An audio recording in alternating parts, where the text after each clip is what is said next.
Magandang araw sa inyo mga paps, mga mams. For today, tuturuan ko kayo kung paano mag-install ng eyeline sa Raider 150. So, binaklas ko na po yung head cowling ng Raider 150 sa motor ko para mas mapadali yung pagkakabit natin ng eyeline. So, napaka simple lang po ng mga kinakailangan nating mga gamit, katulad ng screwdriver, kahit yung mga mabibili nyo lang po dyan sa mga hardware, tsaka scotch tape, tsaka po eyeline, syempre. So, before po natin ikabit, test muna natin kung gumagana ba yung eyeline natin. So, ayan na po mga paps, mga mams. Kumuha lang po kayo ng 12 volts na battery o di kaya idirekta nyo, ikabit sa battery ng motor nyo. I-test nyo kung gumagana ba yung eyeline na nabili nyo po. So, ayan. Umilaw po siya. I-sure lang po natin na wala pong yung mga pundidong ilaw kasi minsan meron po along the way dito yung mga pa-curve. Meron po kasi mga pundidong ilaw. So, ayan. Ikabit na natin. So, unahin po natin tanggalin yung screws dito po para sa dashboard po natin mga pagkakaman. So, as you can see, ayan po.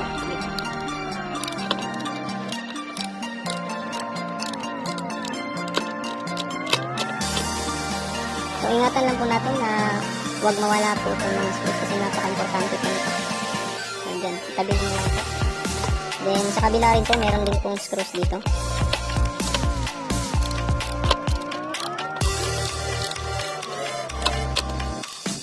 Yan. Napakadali lang naman po. So, make sure lang po mga paps, mga moms, na wala na pong screws na kakabit po para dito. Pero, napansin ko rin po, meron pa pong parang lock po ito dun sa harapan. So, dahan-dahan lang po yung pagtatanggal natin. So, yun. Yan. Ito po. Ito po yung lock. So, makikita niyo po mga paps, mga moms, napakadumi na po pala nito.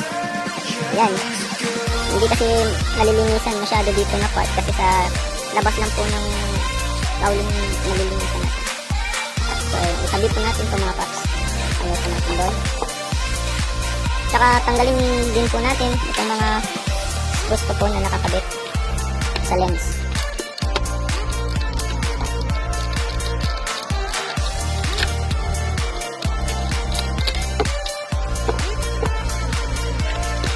So, dito ko po tinanggal yung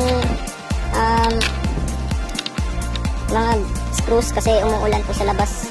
Hindi po ako makapag-vlog doon. So, dito na lang.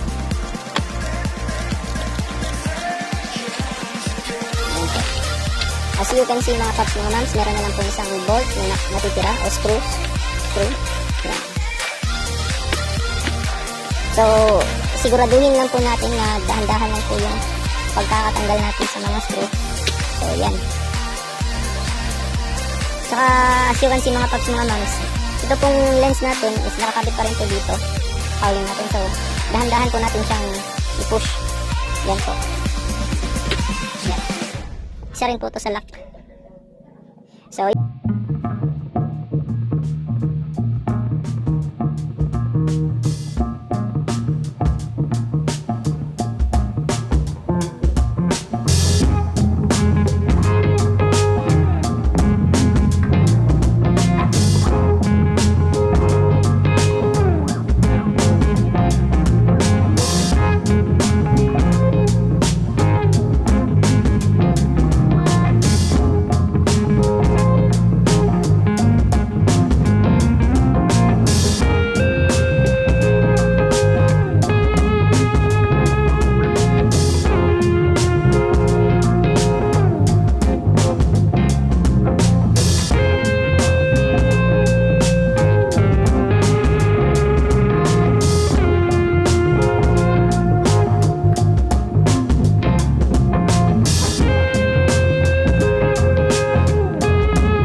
dahan-dahan nyo lang po yung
yan po mga paps, mga mams. Napakadali lang po ng pag-i-install ng eyeline sa Raider 150 na carb. So wag nyo pong kalimutan na ikabit po ito papalik sa cowling, baka makalimutan nyo po. So napaka-easy lang naman ng mga steps. So yan lang mga paps, mga mams. Don't forget to like and subscribe to my channel. If hindi pa kayo mga subscriber, hindi pa kayo nakasubscribe sa channel ko, please do subscribe mga paps, mga mams. So goodbye and God bless. Peace out.